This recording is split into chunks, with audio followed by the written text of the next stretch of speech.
Alrighty. Just a quick recap of the last ball game. Obviously, I think it felt this way Saturday. I think it holds true. This was a good team win. It was a good culture win for us because it wasn't easy. Obviously there were some self-inflicted wounds on some things that we did in game. But I think commonly in football, a couple things held true. We ran the ball well, we defended the run well, and we won the turnover margin 2-0. And generally, when you can do those things, you give yourself a pretty good chance for success in the game. And obviously, both turnovers we got defensively were critical plays.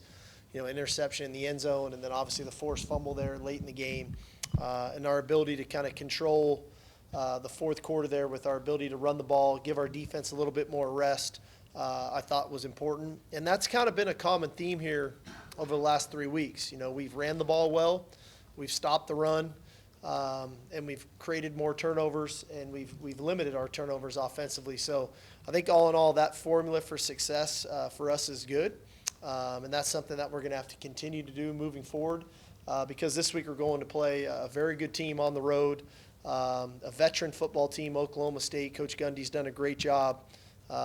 These guys, they attack you with great tempo offensively. They've got a veteran defensive front that is, one of the best in the country at creating negative plays, tackles for losses, sacks. So another great challenge for us this week. Excited for our guys. Back left, Chip. Steve, can you give us whatever you can give us on Ryan Watts, and did he prove just how valuable he is to this defense on Saturday with how you had to try to plug the hole? Yeah, Ryan's great. Obviously very fortunate. It was nothing worse. He was back with us back on the field with us today, which is a great sign. And, so that part's good. Ryan, again, yeah, he is a valuable player. Anytime you have the length he has, the physicality he has into the boundary like that, he provides a lot of versatility for us defensively. And it's like anything, when young players have to go out there, sometimes we have to live with their growing pains, whether that's on offense, defense, or special teams. And the guys that went in there are going to grow from their opportunity that they got, and we're going to need them again at some point in the year. So hopefully they got some really valuable experience of getting in there and can learn from kind of the impact they can have on the game, good and bad. But ultimately it was more about just doing the little things right. And so, again, knock on wood, nothing serious. Great to have Ryan back. But, again, I think great experience for those guys. You call it experience when you win. But, if you lose, what happens? So we got to grow from that. We got to be better there. But I do think Jade going out there was helpful for us as well. So, all in all, good to have Ryan back. And, he's a big-time player for us. Middle, Roger. Coach, the importance of winning this fourth quarter game. You had two real close ones. And for Quinn to win in the fourth quarter moving forward, now having that experience to call on down the road. Yeah, I mean, that's big. I think, like I said, a year ago, I don't know if we win that game. I don't know if we were mature enough as a team, if we had the culture to persevere, to have the poise and composure in the face of adversity like we had it. I thought, our guys, I'm sure there was a level of frustration that the game didn't go the way we wanted it to go. But in the end, we had to make plays at critical moments. And we were not perfect, but we made some critical plays. And obviously for Quinn, anytime you have a 4th and 3, kind of with the game on the line, where you got to score, just to have the composure to throw that pass. Xavier ran a tremendous route, but we've all seen quarterbacks airmail that ball or throw it in the dirt, and it was just very calm and composed for him. So I think there was a lot to gain for him from that aspect. Back here on your left, Cedric. Hey, Steve. The Big 12, there's a lot of parity in your league this year. 3 games this past weekend decided by 3 points. Have you ever been in a league with this much parity, or what comes close if you haven't? Man, I don't know. NFL, I guess, would probably be the closest. I feel like every game on Sunday afternoon comes down to the last drive or a field goal or somebody trying to ice the game out. But it's a great conference. There's a bunch of really good coaches and a bunch of really good players that compete at a really high level. You never turn on a tape and feel like this team laid down. Everybody battles and competes. Everybody's fighting for it. Everybody's got really good home field advantages. when they're at home. And so, yeah, there is a lot of parity, and there's a lot of football to be left to be played in our conference. And I think the key to the drill is one game at a time. I know that's an old coaching adage. You know, how we look at it, this Saturday is another championship game. You know, you have to look at it almost like you're in the playoffs. And because they don't get easier, you know, it doesn't matter the record, you know, everybody's good, you know. I mean, just look at Iowa State's last 3 games and just how close every game has been and how different their season could be. So we're all in it, you know, everybody's fighting for it, and it takes great effort every Saturday to try to come out successful. On your right, Hey, Coach. Obviously, you guys are about to have a tough stretch of games. You know, the next 4, but of course the 5.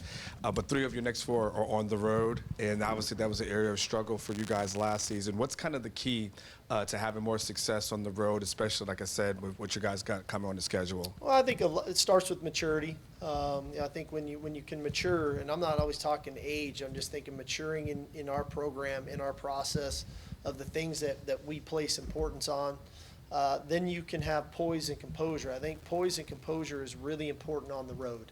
You know, again, you're in an environment, the crowd's not cheering for you, they're cheering against you. And when adversity strikes on the road, that doesn't have to mean it's adversity for the next quarter. It can be for that one play, and then you've got to have the ability to move on to the next. So I do think it takes mental intensity, it takes focus, it takes maturity, but it also takes poise and composure on the road, and then playing as one. I think complementary football is really important on the road, and that's something we've been really, you know, pushing for and advocating for. I think our guys have done that. You know, being able to kind of regain control of the game by being able to run the football, having long drives, giving your defense rest so that they can make adjustments so they can go out and play better. And then vice versa, creating some turnovers on the road to give your offense a short field, I think is important. But so all those things add up. But to me, it all starts with kind of the maturity and the approach that you take going into the game. back here on the left, Kirk. Steve, this Bijan Robinson guy seems to be pretty good. You've been around football a long time. Is there 1 or 2 qualities that separate him from most really good running backs, and does he remind you of anybody? Man, it's hard. I get asked this a lot. You know, I think that you know, one thing that I value about Bijan that I don't know if it makes him different than other people, but for being as good of a player that he is, I really think it's the person that makes him different. He's an unbelievable human being. I always say he's a better person than he is a player. But he doesn't leave that person in the locker room. He brings him onto the field with him. He's not a selfish person at all. He's selfless. And it's not about Bijan. It's not about how many carries. It's not about how many touchdowns. It's about the team. And he cares so much for his teammates that ultimately I think his teammates play for him too. And in the end, I think that's what makes him unique. You know, obviously he's got a great skill set. You know, his ability to run the football with speed, with power, with elusiveness, his hands, his route running ability. All those things are great physical attributes. But to me, what makes him unique is the person that he is. It's the guy inside of him that, to me, is what makes him different. Does he remind you of anybody? He kind of glides and then Yeah. moves or something. Yeah, I don't know. He's got like a joystick. I don't know how he does it, you know. But his balance and body control is tremendous. But it's not just keeping his feet. He can get back to speed. He can get back to power.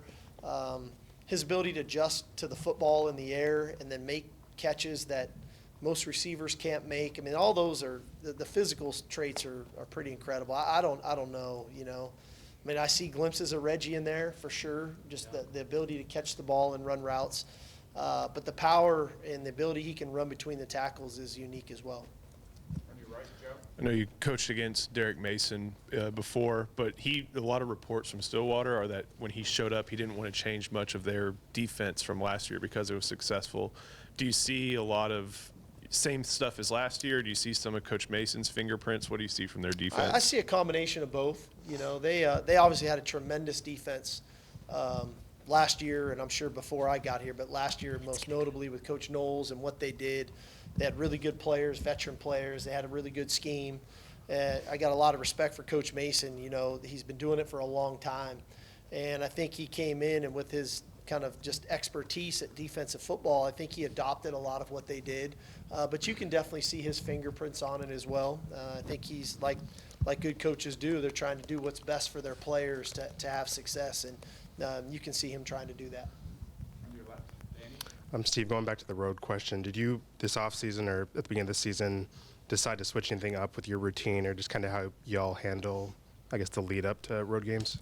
No, we've done it the way that we do it.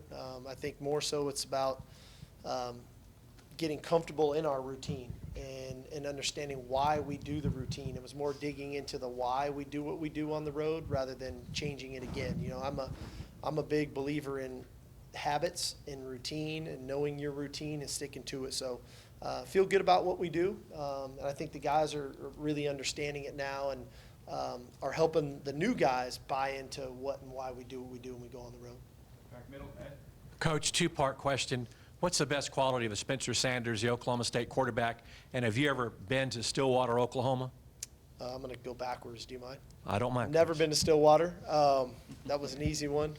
I think what I see out of Spencer Sanders, and this is the ultimate compliment, I think he is an elite competitor. I mean, this guy has got a fire inside of him that is clear. You don't have to look for it. I think it burns inside of him. He's going to do whatever he has to do to help his team try to win.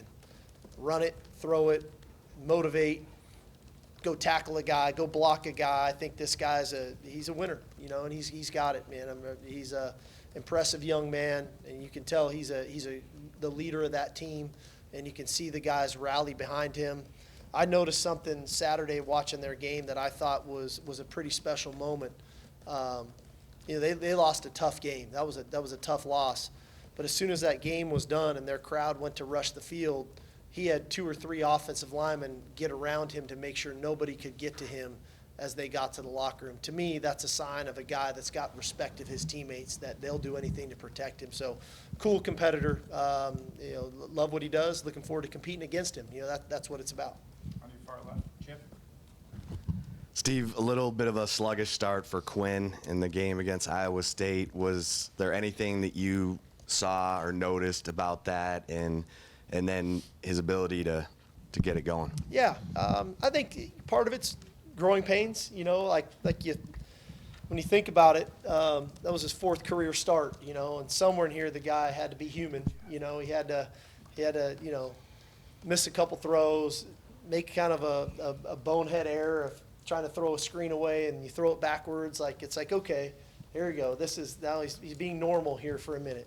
But I give him a lot of credit for regrouping and getting himself back. I've seen a lot of guys in that scenario, you know, kind of fold up the tent and struggle the rest of the day. And I think that he made some throws. We didn't help him on a couple plays. But I think it shows kind of that mindset that he has, you know, that he doesn't get too high. He doesn't get too low. He kind of stays in that kind of even keel frame of mind. You know, obviously there's things we want to make sure moving forward that kind of sluggish start doesn't happen again for him. And that's constantly what we're trying to do as coaches, is to tap into our players, most notably in this situation, the quarterback, myself, Coach Mill. We have how can we help him better come out and play the way that he's capable of playing from the opening snap. So we're obviously working on that. The middle, Bob. Jordan Whittington seems to be playing with a lot of joy in everything that he's doing, and not just catching balls. I mean, his blocking ability, what he did with Roshan to finish out the game, getting behind him, pushing him forward. What have you seen out of Jordan that maybe has taken a step forward in that direction this year? Yeah, I mean, I think a guy that Jordan, to me, is a guy who has been riddled by the injury bug his entire career and came in with so many high hopes and aspirations and expectations that he's finally feels so good and feels so healthy and is so dialed into who we are, what we're about, what our culture is, what our schemes are, that I think he really enjoys playing football. And that's what it should be. You know, I think in this day and age of NIL and transfers and all this stuff going on, it's clear to see the guy or the guys that play for the love of the game. And I think Jordan Whittington loves playing college football at the University of Texas, and it shows in every snap. You know, he plays every snap like this might be my last one. And there's other guys, and I know we're talking about Jordan right now, but if you just watch number 4, from start to finish, from the sidelines to pregame to on the field to run plays to pass plays, he plays every play for the love of the game and like it could be his last play. And that's what you're striving for with your entire team, and he exemplifies that. Back here on the left, Nick. Yes, you have. No, we talked a little bit this year about, Kelvin and Cole being first-time starters on the line, but we also have, Hayden, who's a first-time starter too. I'm curious, how would you evaluate his play so far this season? I think Hayden's playing well. He's battled a little bit of a kind of a stinger deal. We've seen him a couple times this year have to come out, but he's fighting through it. He's a tough guy, man. He's bought in. He's a natural leader. We felt that even a year ago when he was a freshman. And I think he kind of embodies that tough-minded mentality we want to have up front, which all those guys do. And so I'm proud of him. I look at their offensive line. I think they're starting 4 redshirt juniors and 1 redshirt senior. They're a veteran team. I look at us. I'm starting 2 true freshmen, a true sophomore, a redshirt sophomore, and 1 senior. So that just shows the maturity I think that he has and that these younger guys have to having the ability to do what they're doing right now. In the middle, John. Coach, what has your team done to show you that they have the maturity and understanding to get things changed on the road? Just what they do every day, the approach they bring every day, the conversations we have every day, the way they practice, the way they approach the game, their ability to overcome adversity in some of the games that we've had, regardless if it's here in Dallas at Tech. I mean, we've had to overcome some things, and then the responses to them. So I feel very confident in them. This team, like I said, has felt different to me from the very beginning, and continues to show to me, even when we're not at our best, we have the maturity to kind of settle ourselves down and play good enough to win. So we're going to need to play better than we played Saturday, that's for sure, to go get this win. But I do think that we've got the maturity, even this morning in our meeting, to have the approach needed throughout the week to ensure that we play better Saturday. On your left, Jeff Howe. Sark, when you went back and watched the tape with the third down defense and some of the breakdowns there, did you feel like it was something schematically that needs to get tightened up, or was it just kind of opponent specific, something Iowa State did? It felt like just such a combination of things. I mean, we have two third downs, we jump off sides. I mean, those are 2, boom, right away. There's 2 of their conversions. We line up off sides, we jump off sides. The 3rd and 8 in the red zone, we don't have very good pass rush lanes, and the quarterback walks in the end zone on 3rd and 8. So that doesn't help you. There's 3 conversions. Then all of a sudden, now you're looking at what happened on the other ones. We have a couple coverages we don't play right, which are not new to us. We have a couple of coverages where you'd like the guys to be a little bit tighter and be tighter. We have a couple where they're running a sprint out and we don't recognize the pocket move and we don't contain the quarterback. So a lot of things added up to 9 of 15. And I don't hate to say it's one thing. It's everybody playing better, being more focused, doing their job better. Staying on this side, Ryan. Coach, wanted to mention the rat poison that you talked about after Alabama. Now off a 3-game win streak, is that back now? And if so, how do you go about that now? No, we didn't. There was no rat poison in our meeting this morning. We had a real come to Jesus this morning. We got to play better. In the middle, Jeff. Coach, what does Jalen Ford do best? What I like about Jalen, he's versatile. He plays well against the run. He's athletic. He can defend the pass. He's smart. I like what he does best is he's a versatile player at the Mike position for us. On your left, Cedric.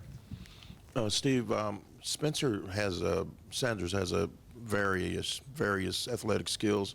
How do you mimic that in preparation, and who's your best scout team quarterback?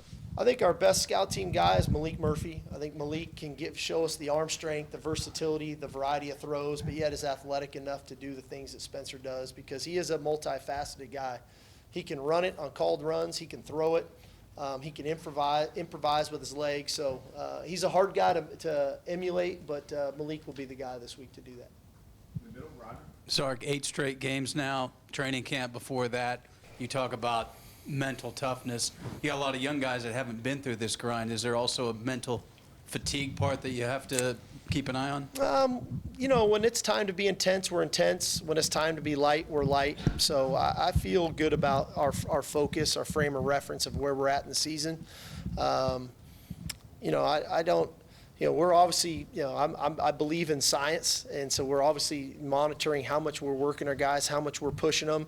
But I also think there's a time to monitor human nature, and are we mentally or physically fatigued to go along, with kind of what it looks like, but what the numbers tell me. And so, the numbers tell me that we're in good shape. I felt like Saturday we didn't play quite as fast as I'm accustomed to seeing us play, not to mention some of the mental breakdowns. And so we had to kind of make sure that we, kind of relit the fuse in them for one more week before we get to the bye. And I think the players understood it. That's the maturity. I think they understand where we're coming from on things. And when you explain it to them really well, they take it in. They say, okay, this is why we're doing what we're doing. Back over here, Kirk. There you go. I don't know if you watched the Utah USC game, but they went for 2 with 48 seconds left and won the game. Did you have a specific philosophy about going for 2 to probably win the game late, like in the final minute? I didn't see it. I was at dinner for my wife's birthday Saturday night, so that was fun. I would have probably been watching it. I kind of had it on my phone. I saw it. Don't tell her that. Just kind of under the table, Crap, they're going for 2. At the end of the day, I think there's a feel for the momentum of the game. And I think Utah felt like USC was a heck of a team, and they were hard to stop. And here's a chance to go beat a top 10 ranked team at home, and Kyle went for it. And Kyle's very aggressive when it comes to that kind of stuff, and it paid off. Cam Rising had a great game, so it paid off for him. No, not at all. 2 last ones, Bob. Roshan said after the game his favorite play was his tackle on special teams, and he said he's willing to play linebacker or strong safety if you need him. What is it about him that it's like every week there's something new that comes out with him that's I could say everything I said about Jordan Whittington, I could say about Roshan Johnson. I think those guys love playing football at the University of Texas, and whatever they do it with an energy and a passion that is contagious. And I think they set a standard for what it is to be a Longhorn football player that other guys are saying, I want to be like that. And whether it's offense, special teams, covering kicks, protecting punts, trying to block punts, these guys do it all, and they've set a standard of what it is. And he does it every week. I mean, it's 3rd and 3 run. It's tackling on a kickoff. It's trying to block a punt, but yet clearing the void for Keelan Robinson to get the block. It's all those things doing their job really well. Last one on the left, Chip. Steve, your defense last year was obviously a big problem. Your defense this year is part of the solution. What are you most pleased about with how your defense has come around? And can you talk about the layers of, it's not just one thing. Right. I think the biggest thing I'm pleased with is our effort. I think when you watch us play, man, I don't think there's many times you can say they're loafing. They're not trying hard. Our guys are playing really, really hard. They're trying to do it the right way. And we aren't perfect, and I don't expect them to be perfect. But there's a reason we critique effort first, too, as a coaching staff. And I think that the effort, the tenacity, the physicality we're playing with is something I'm really proud of. But 2, I think the layers to it all is, man, when you're good up front on defense, your backers can play a little better against the run. The linemen aren't getting on them as quick. It's a little easier to play DB because they're going to get home, and you're going to stop the run, and now you can play second long, and they become a little bit more one-dimensional. So I think it starts up front, and it works its way back. But then the last piece I would say defensively that I'm really proud of for the players in particular is the buy-in that they've given to the coaches. I think that they've bought into the fundamentals, the schemes, the techniques. They've bought into the emphasis on trying to get the ball when we weren't getting turnovers early in the year. They're really trying to do what we're asking them to do. Now, we weren't perfect Saturday. We blew some coverages. We got out of our rush lanes. But they came back today to try to get it right. And as a coach, that's all you can really ask for.